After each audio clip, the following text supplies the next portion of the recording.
بسم الله الرحمن الرحيم. الحمد لله والصلاة والسلام على رسول الله. اما بعد، السلام عليكم ورحمة الله وبركاته. برادران کرام، امروزه و شما می رساندگی حدیث ما در آن مضمون که رسول خدا مرحمت میکنن: اتحب ان یلین قلبک و تلک حاجتک ارحم الیتیم و امسح رأسه. یعنی رسول خدا مرحمت میکنن که ای انسان، میخواهی پروردگار تیا قلبت را ملایم کند و حاجت را روا کند، بس تو به یتیم ها رحم کن و پیشانی آنها را برحم سیله کن.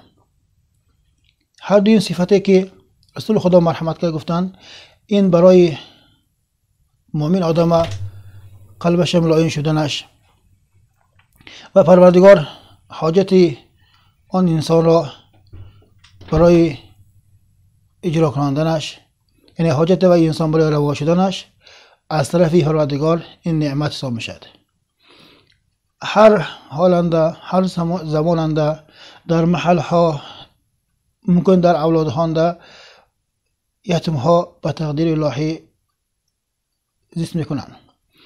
انسانی که به یتیم رحم دل کرده میتواند و به مهر سر آن را سیله کرده میتواند، دیمک آن از انسانهای قلبش ملایم و انسانهای حاجت او روا است.